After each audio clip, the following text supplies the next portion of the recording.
When you go on a mission trip, you see God work. It's not just seeing some new place and eating some different food. It's about relieving pain. It's about relieving suffering.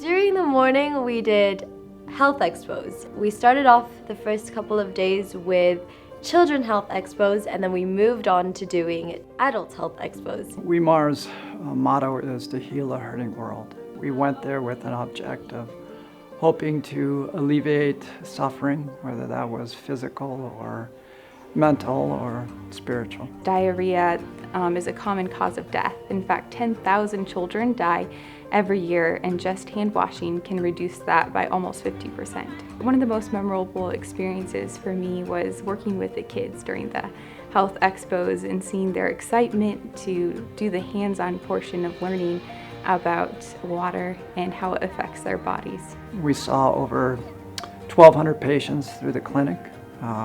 That's amazing that over 1,200 people found some relief from the suffering in their lives. Whether that was seeing a dentist and getting a tooth pulled, or seeing a doctor and getting some help for the pain, or just getting a pair of glasses. I'll let Johan tell you about the guy with the glasses. I was testing him with his glasses and his eyesight, and he had awful eyesight. And when he saw that he could read the words on a page, his face just lighted up, and he said to me, "Thank you so much.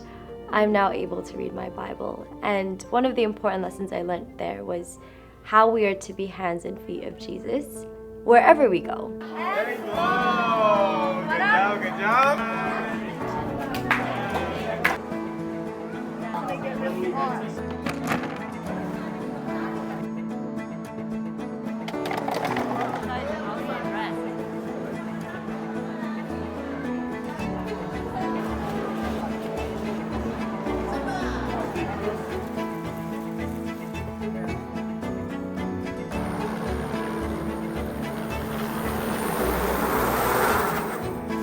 You ready to hike in this?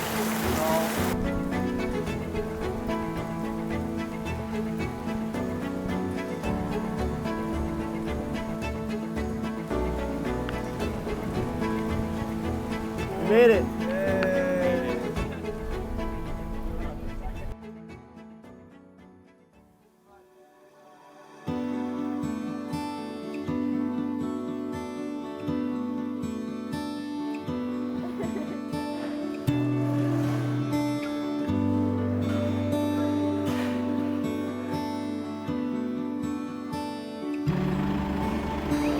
Yay.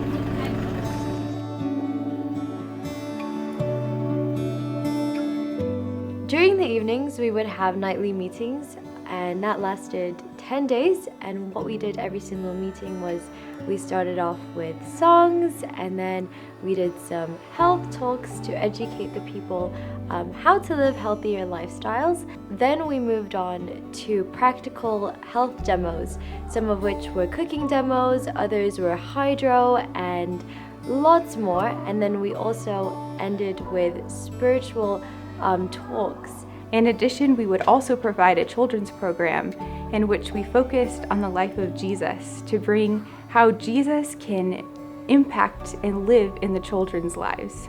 The first night we had about 8 kids, and then that number doubled, and by the end we had over 80 kids. It was so nice to see this. One night I just walked in, I got out of the minibus, and there were these kids ready, waiting for me at the back of the church, and they were singing just by themselves. I didn't prompt them, but they were just singing all the scripture songs, and it was nice to see that God was sowing those seeds in their hearts. For the main program, I think the best part for me was the last night, in which I saw people give their lives to Jesus, and I decided to make the same decision with them. We had a decision night where we were asking people to make decisions, and there were 100 people who made decisions that they wanted to let Jesus be the Lord of their lives. And then there was over 100 that made decisions that they wanted to talk to somebody about baptism.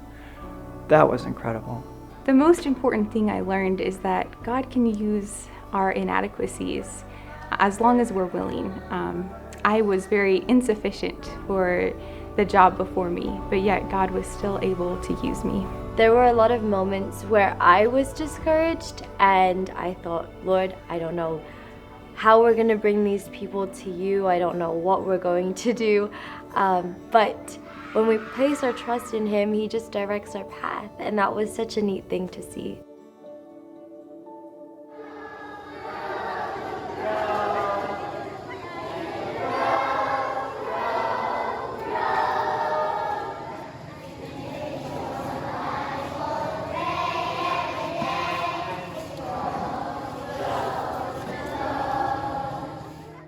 You know, Jesus said, what you have done unto the least of these, you have done unto me. And so I think one of the reasons mission trips are so powerful is it's an opportunity to relieve the suffering of Christ. It's an opportunity to relieve the suffering of human beings who have so little. When you visit these places and these homes of these people, I mean, they are so impoverished. They have so little. And they appreciate when you help them like this. So if God leads you, I would definitely encourage you to be in the hands of Christ and help alleviate some of that suffering in the world.